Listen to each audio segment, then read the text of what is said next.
मेरा मायका।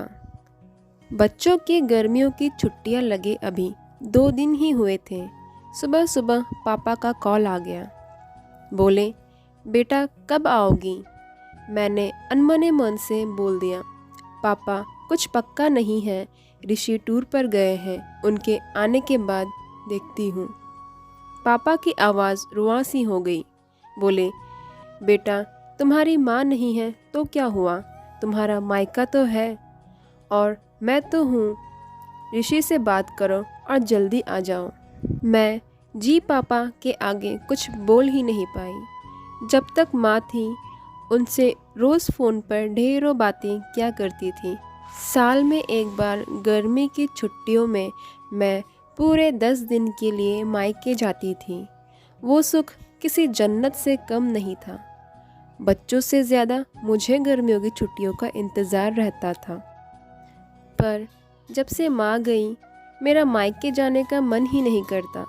ऐसा लगता है मेरा मायका ही ख़त्म हो गया। एक सूनापन, एक खालीपन सा मेरी ज़िंदगी में भर गया। पापा एकदम शांत स्वभाव के थे और कम बोलते थे, पर सबकी ज़रूरतों का पूरा ध्यान रखते थे। ऐसा नहीं है कि मैं पापा से प्यार नहीं करती, पर बचपन से मैं माँ के ज़्यादा करीब थी, या यूँ कहूँ कि वो मेरे दिल के सबसे करीब थी। अपने सारे सुख दुख में एक सहेली की भांति मैं उनसे साझा करती थी। आज सुबह सुबह पापा का कॉल आया तो उन्हें मना नहीं कर पाई। पापा का दिल रखने के लिए ऋषि से बोलकर अगले ही हफ्ते के टिकट करवा लिए और पहुंच गई मायके। जैसे ही दरवाजे पर पहुंची माँ की याद आई।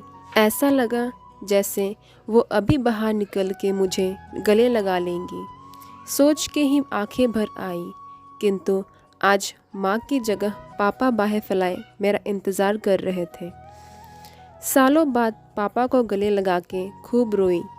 पापा ने अपने आंसू छुपाते हुए प्यार से मेरे सिर पर हाथ फेरा तो दिल थोड़ा हल्का हो गया। बहुत दिन बाद पापा को देखा, कमज़ोर लग रहे थे।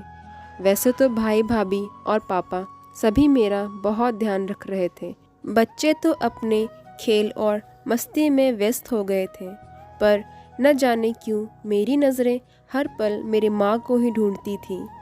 आज भी पापा पहले की तरह रोज़ खाने के बाद मेरी मनपसंद मटका कुल्फ़ी लाना नहीं भूले थे। भाई भी बच्चों को कभी पार्क, कभी चिड़ियाघर तो कभी बाज़ार घुमाने ले जाता था।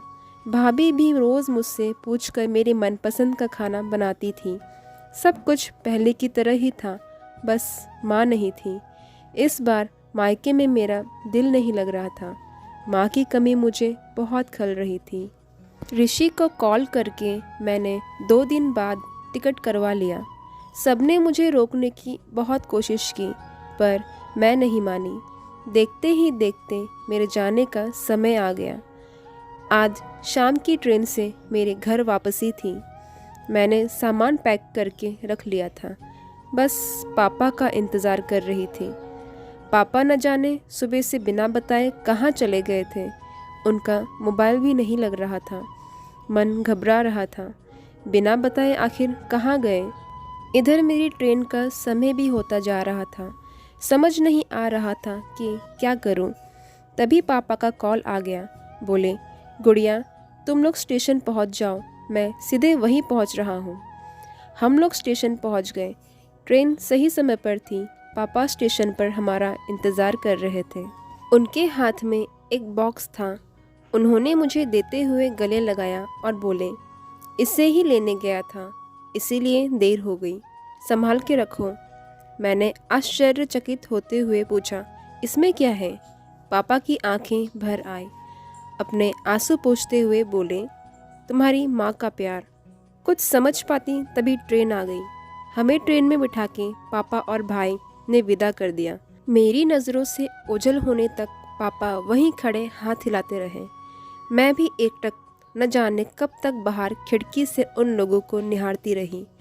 तभी बेटे ने आवाज़ दी और मेरे हाथों में एक चिट्ठी थमाते हुए कहा, मम्मी नाना जी ने ये आपके लिए दिया है।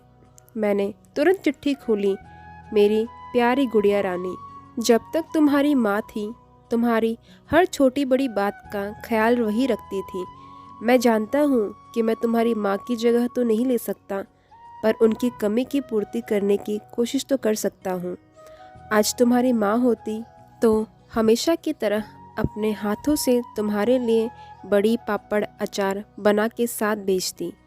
माँ के हाथ का तो नहीं, पर उनके स्वाद जैसा सब सामान एक दुकानदार से बनवाने की कोशिश की है। उम्मीद है तुम्हें पसंद आएगा। और हाँ बेटा, माँ नहीं है तो क्या हुआ, तुम्हारा मायका और हम तो है।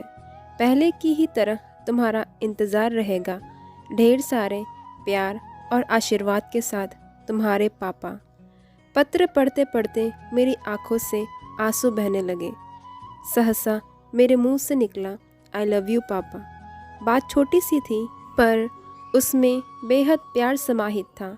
ये सिर्फ मैं ही महसूस कर सकती थी। मायके से घर आए 1 महीना बीत गया था। अब पापा से रोज़ एक बार कॉल करके मम्मी की तरह घंटों बातें करती हूँ। दोस्तों, आप ज़िंदगी में सबसे ज़्यादा किसके करीब हो, अपनी माँ के या पापा के? हमें कमेंट करके ज़रूर बताना।